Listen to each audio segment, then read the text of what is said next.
What's good? It's your boy CJ Goodfella back with the boxing clinic, talking about the Three Stooges of boxing, man.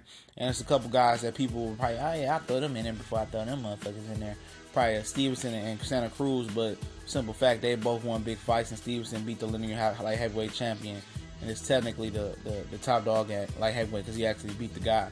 But that's a whole nother discussion for another day. And Santa Cruz did at least beat Carl Frampton and won a big fight. But these three guys are guys who get a lot of praise from certain individuals, and a lot of them for absolutely doing shit in the sport of boxing. So that's what made me think these guys are Three Stooges. Comical, goofy motherfuckers, just like some of their fans are. Now you have rational fans, that like, oh, I like them, but you still work to do. And as far as I just did the video about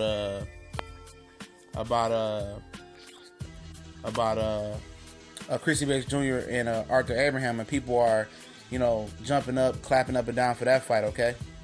And this is a great step up for Eubank Jr. He got beat by Billy Joe Saunders, and people just still act like his shit don't stink.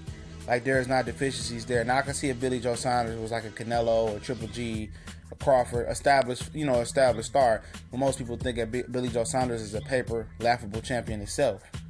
Not saying that he don't have skills, he does.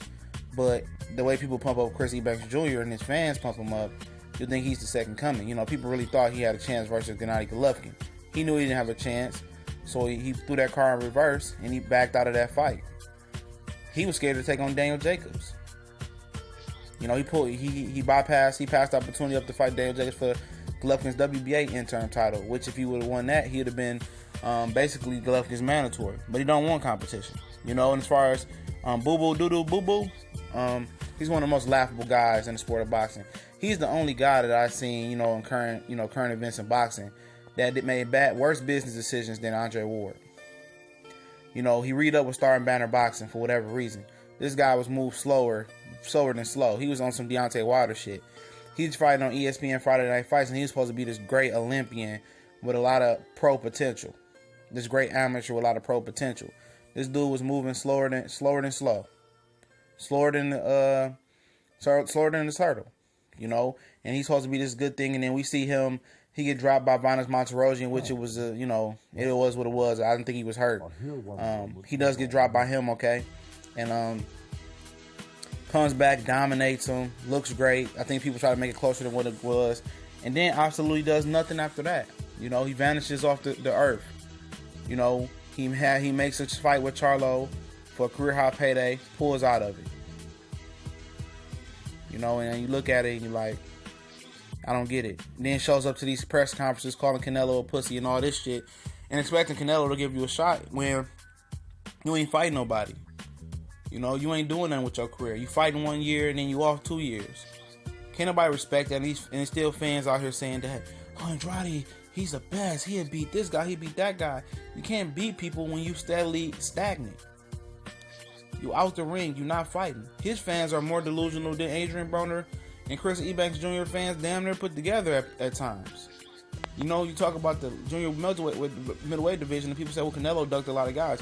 You look at the division right now, those guys aren't even fighting each other. With Canelo out the equation, with the king of junior middleweight to be up there for grabs. These guys are talking about, it's not enough money, it's not enough. None of these guys are going to command, a lot of money. 7 figures, 6 figures, a lot. Maybe 6 figures. A lot of these guys not going to command 7 figures. Nobody know who the fuck Boo Boo Andrade is in America, besides hardcore boxing fans. Nobody give a shit about Erislandy Lara. They just know him because he fought the red-headed guy and had a close fight. Sometimes you got to sacrifice something to make it happen. As far as Adrien Broner speaks for itself. There's still people that was telling me today, one of my homeboys, man, Art, was telling me today that, I'm crazy for thinking Mikey Garcia is going to beat the shit out of Adrien Broner. And I said, you think Adrian Granados is better than better than Mikey Garcia? He said, no, Adrien Broner wasn't taking Granados serious. But, at the end of the day, who doesn't take a sport serious every time she step in his ring with a guy when you can lose your life or lose a sense or lose a limb or something like that in the sport? You know what I mean? So, you think it's a game. The best fighters take each fight as a great fight, as a great challenge, and takes it serious. If you got to use his mentality as a reason why that he loses, then that's really an excuse. That's his fault. He had 8 to 12 weeks to train, 8 to 12 weeks to train for that fight. You know, he said every time. You know, he went, 8-9 rounds with Ashley Theophane? Old ass Ashley Theophane. He wasn't even the Theophane that fought Danny Garcia on Friday Night Fights. And these fights, so he has all this ability, he can do this. And it's just not the fans, it's trainers that think he has this ability. You know, he has good this, good that. He doesn't do nothing good. He's nothing good and nothing good. He's a good athlete. But he was living off his weight, being bigger, and his physical advantages at the lower weight class. He doesn't have those advantages no more. And his fans are keep preaching this shit. When he be beat by Mikey Garcia, it's going to be the same thing. Excuses.